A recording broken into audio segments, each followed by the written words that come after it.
The other day, I was watching a documentary of a family member from a very prestigious ministry family as he shared the dark secrets of what that family had done for decades, traveling around the world, hosting conferences and bringing all of these people into the kingdom. And as a result, they had become very wealthy.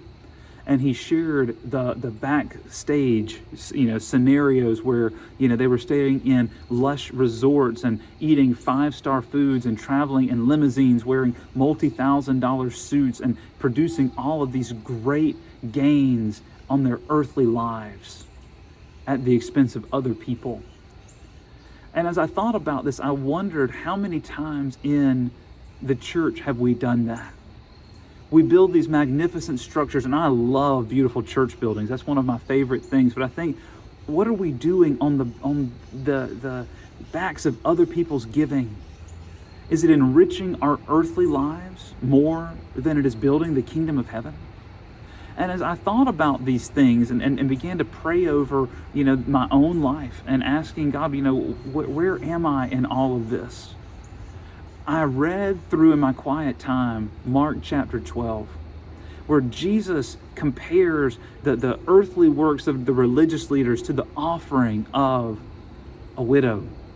And this old widow comes into the temple where Jesus is teaching his disciples, and she puts 2 small coins in the offering box. And I can only imagine in the day of Jesus with his disciples and the temple still existing, that thousands upon thousands of people were coming through. And Mark describes these super wealthy religious leaders dropping their offerings into the money boxes. And I can only imagine the oohs and the ahs that would have come from such a display of wealth being given to God. And Jesus doesn't celebrate them. He celebrates the widow, who probably nobody noticed but him. In my mind's eye, I just see Jesus watching her and nobody else paying attention to her. And Jesus points her out to his disciples, and he explains in that passage that she gave the better offering. She gave the greater offering because they gave out of their surplus, but this woman gave all she had. And to tell you the state of this woman's wealth, that those 2 small coins in today's money would be worth 1/8 of a cent. And I can't think of anything in our modern economy that you can buy with 1/8 of a penny. But Jesus marveled at her dedication to God, and he said that she gave all she had to God. And we don't know this woman's name. We don't know what happened to her. We don't know what the rest of her life was like. We don't know what led her into the situation she was in, where 2 small coins worth 1/8 of a penny in today's economy was her offering. But we do know that Jesus celebrated her. And the lesson that I take away from that, and I hope you will too, is that God cares so much more of the state of our heart than the work of our hands.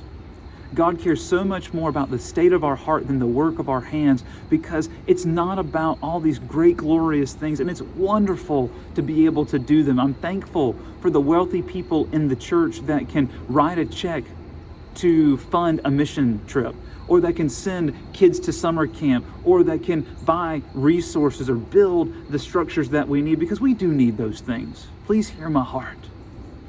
But I want it to be in balance, that if we're doing these things for our own selfish gain, then there's going to be a time where we stand before God. And I wonder what he's going to say about my life.